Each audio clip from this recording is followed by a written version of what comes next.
So this is one of those movies you're supposed to hate, but honestly, I think it's kinda awesome. Is it a well-written, powerful, and deeply meaningful work of cinema? Heck no. But is it an extremely fun, entertaining, silly roller coaster and the best translation of the 1987 cartoon to the big screen? Definitely. I don't think it's fair to judge all movies by the same criteria. It's a problem I feel too many modern critics do. They aren't capable of adjusting to the intents and mood of the film. They'll critique the adventures of Elmo and Grouchland by the same standards as Schindler's List. Now I know fans can argue that TMNT does have some history of being darker and more serious, but that's clearly not what this film is going for, so it's foolish to go into it expecting that. As I've said before, the 87 series was by far the most successful, marketable, and nostalgic version of the Heroes in a Half Shells, so it's understandable that major movie studios taking a chance on this IP would want to mimic it and appeal to its fan base. The timing was pretty perfect. Many of the OG 87 show fans were grown up and nostalgic for their childhood cartoons, while their own kids were getting into all things Turtles, past and present, thanks to the 2012 cartoon. It should have been a slam dunk. Now, I'm not gonna lie and pretend that the movie is without flaws. It has a good pile of flaws. So let's get the bad out of the way first. There are really two major flaws. One is a bit more excusable when looked at as a stylistic choice, but the other is undeniable. One of said flaws is that the movie just moves way too fast. It never even stops to breathe. There are so many things happening and all at Mach speed. You have Mike and Raph wishing they could join the human world. You have Don discovering a formula that can make them human and the turtles learning that's not the answer. You have the introduction of Baxter Stockman. You have the introduction and mutation of Bebop and Rocksteady. You have the introduction of Casey Jones. You have a fetch quest for a bunch of MacGuffins. You have a portal in the sky bringing the Technodrome to Earth. And most jarring of all, you have Shredder just randomly meeting Krang after 2 minutes of screen time, not questioning what Krang even is, trusting this weird-ass brain monster completely, and then being teleported back to Earth. The introduction of Krang is inexcusably rushed and out of nowhere, and Shredder just follows him out of plot convenience. This is a ton to digest in one movie, but at the same time, it kind of feels like the pacing of something familiar, something from a time when attention spans were short and non-stop adventure was what we craved. It's like a Saturday morning cartoon. While it is certainly rushed and sloppy storytelling from a film standpoint, when viewing it in the mindset that you're just watching a 2-hour Saturday morning cartoon, it feels much more forgivable and honestly can start to feel kind of fun. No BS, just straight to each plot point so we can get more action and more humor. The other flaw, though, is much less forgivable, and that is that the human cast mostly sucks. Yes, Megan Fox April is still painfully boring, but she takes more of a backseat this time around. But Shredder, despite being recast, is still a plank of wood and completely forgettable. Karai was also recast and might as well not even exist. She just stands behind Shredder and looks angry, and then gets taken out embarrassingly by Vernon with a laptop somehow. Top of the line Foot Clan ninja gets taken out by a cowardly cameraman. Cool. But undeniably, the most disappointing human character is Casey Jones. He's a completely different character who just goes out of his way to do hockey stuff a couple of times to remind you who he's meant to be. He's clean cut, he's polite, he's dreamy, a cop. Like, who even is this guy? Casey should have hair down to his shoulders, act like a potty-mouthed smartass, and be kind of a crazed lunatic. This version of Casey just exists to say, OMG, isn't Steve Amell gorgeous?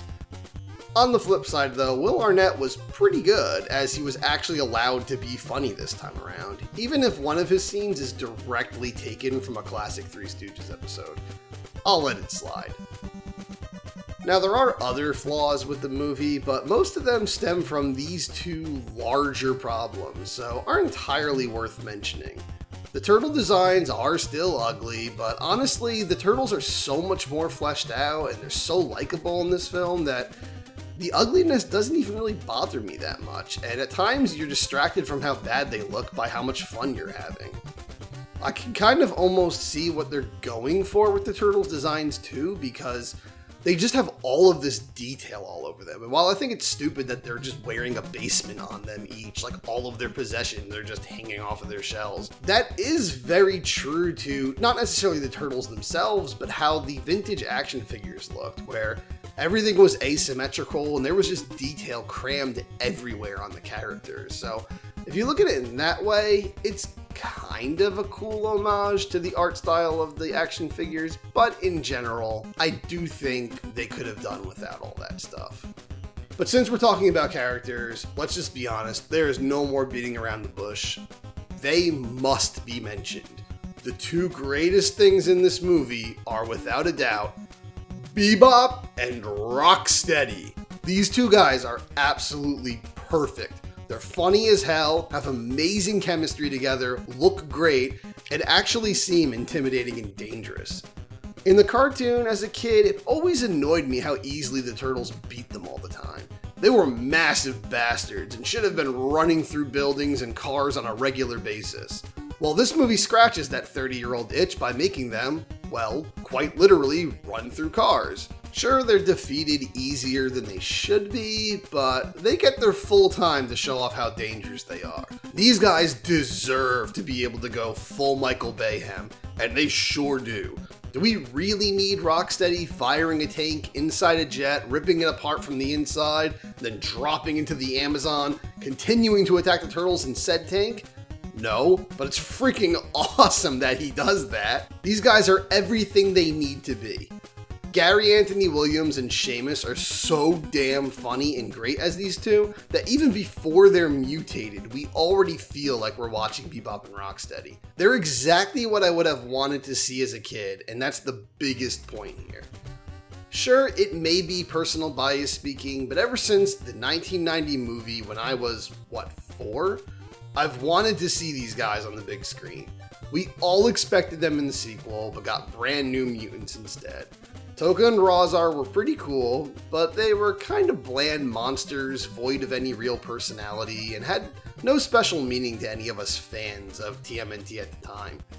We all wanted to see the characters we knew and loved from the cartoon on the big screen, but it never happened. The way Shredder got upgraded into a serious badass in the 1990 film, we wanted to see Rocksteady and Bebop upgraded into a city-leveling threat. After waiting almost 30 years, I had gotten used to the idea that was a dead dream decades ago. I never imagined my childhood wishes of seeing the duo in a feature film would ever come true, especially not more or less exactly the way I hoped they would. Goofy and lovable while big and badass. These guys being in the film and being done so well is just one of those childhood dreams come true moments for me, and I can't help but thoroughly enjoy every second they're on the screen. It even lets me excuse stupid stuff like the explanation of why they get mutated into a rhinoceros and warthog. They're that good. Some people have criticized Bebop and Rocksteady in the movie, saying that they're just kind of annoying and lowbrow, usually focusing on the one scene with a fart joke, as that's kind of become the predictable criticism that everybody has for kids' movies. Every critic has to always complain that kids' movies have fart jokes in them, and that's as lowbrow as you can go. I mean, are fart jokes automatically funny? No. Are they usually forced and uninspired in kids' movies? Yes. But I think it all depends on the character, the circumstance of the fart joke.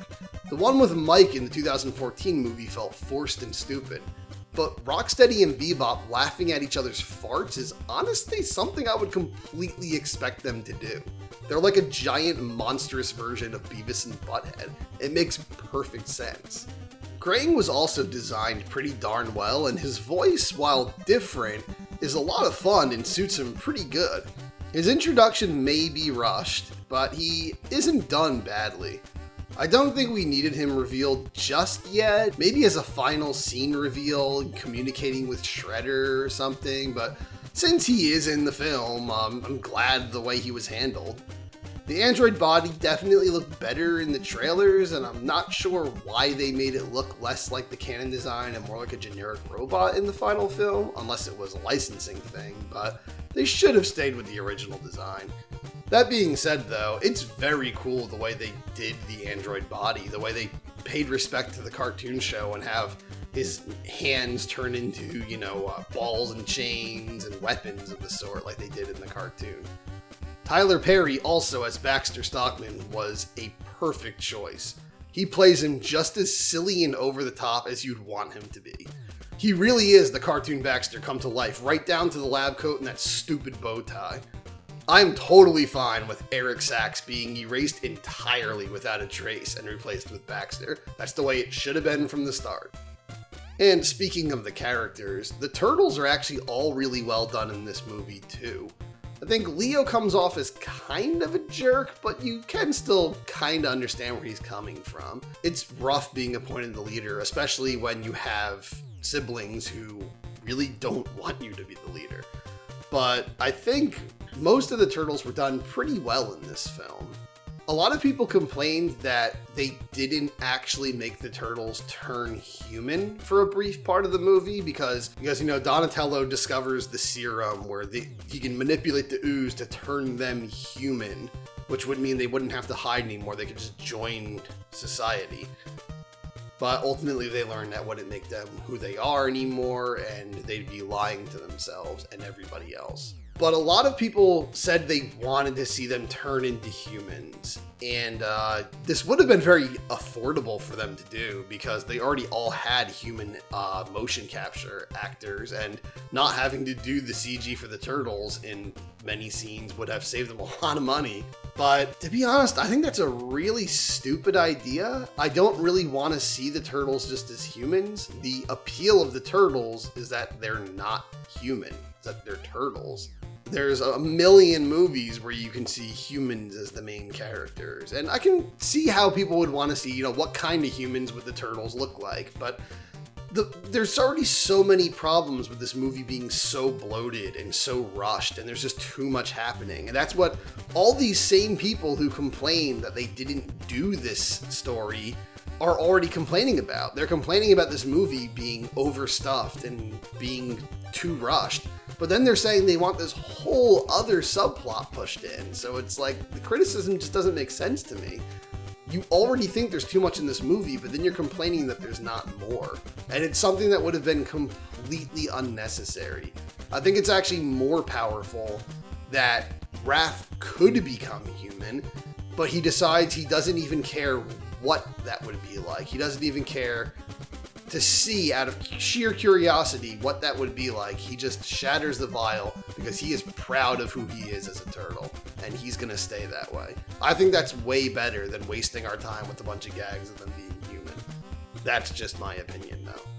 It's also kind of funny, though, that after the 2014 disaster, concept art of Bebop, Rocksteady, and Krang leaked when they were considered for that film. And everybody loved the concept art and said they wished that those characters were in the movie and it would have made it actually good. So then Platinum Dunes listened to fan feedback and made a movie with all those characters people said they wanted for 30 years and made it resemble the Ninja Turtles most fans said they wanted. And then nobody watched the movie and all unanimously agreed it was trash. It sort of reminds me of the problem Sega's Sonic team faces sometimes, where they keep making drastically different Sonic products as direct fan responses, yet no matter what they do, the fans hate it and say they want the opposite of what they were given.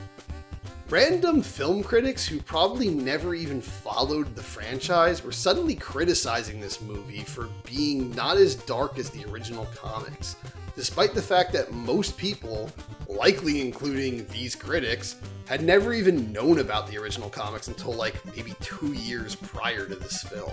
I'm not saying people's dislike for this movie is unwarranted, but it did seem like everybody just preemptively decided they would hate it. It never had a chance. The world wanted it to die.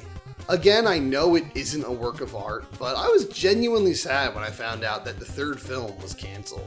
especially when it was revealed Baxter Stockman was going to become the Fly in that movie. And Dimension X was opened in the finale of the second film, and Shredder was now stuck in there with Krang, setting up the dynamic of the cartoon that we all loved so much. And there was even a tease of a frozen Triceraton in the Technodrome. They were really just opening the door to all classic Turtles content. It was a dream come true for 80s and 90s Ninja Turtle kids. But it all got washed away as soon as Out of the Shadows opening weekend came to a close. By that point, I believe it was already announced that a third movie would likely not be happening. So, no, Out of the Shadows is not a perfect movie. It's debatably not technically even a good movie, but it was a great love letter to the generation that grew up loving all things Turtlemania, and I know if 5-year-old me had seen it, I would have been absolutely obsessed with it. And that's the reason I consider this a great Ninja Turtles product. Because no one loved Ninja Turtles more than 5-year-old me. Do all the liking and subscribing and the sharing and the bell stuff.